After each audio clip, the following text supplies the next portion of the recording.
เมื่อกี้นี้เว้าเรื่องการปฏิบัติว่าสิ่งที่เฮาจะต้องผ่าน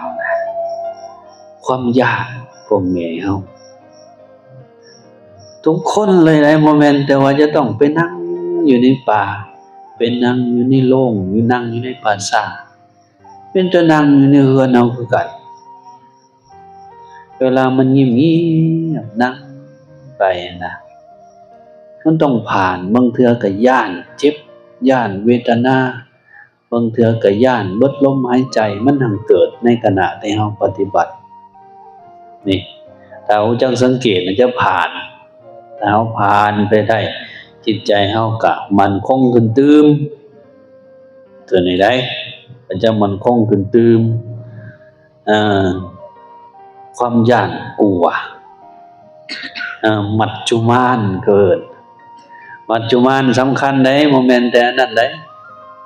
มัจจุมานน่ะย้านยันตายตัวนี้คอยหลอกคอยหลอนเฮาอยู่ตลอดนี่บัดนี้ถ้าสมมุติไปผ่านซะนี่ผ่านเรื่องผ่านราวตัวนี้ไปกามราคะ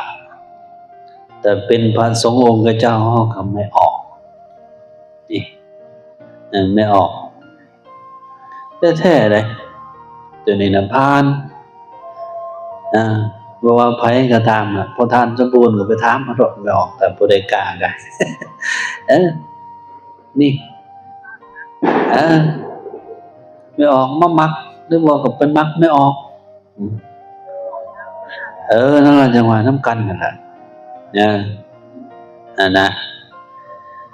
ก็ครูบาอาจารย์ผู้เพิ่นฝึกนะมีศีลดีมีสติดีก็คุมได้พวกไม่ออกคือกันเด้พวกไม่ออกคือกัน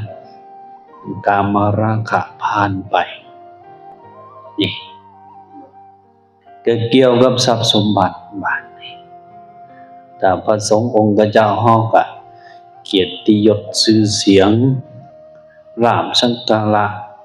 เงินคำแก้วมื้อนี้ นะผ่านสิ่งเหล่านี้ไปก็จิตใจก็เข้มแข็งหนักขึ้นไปอีกนี่นะ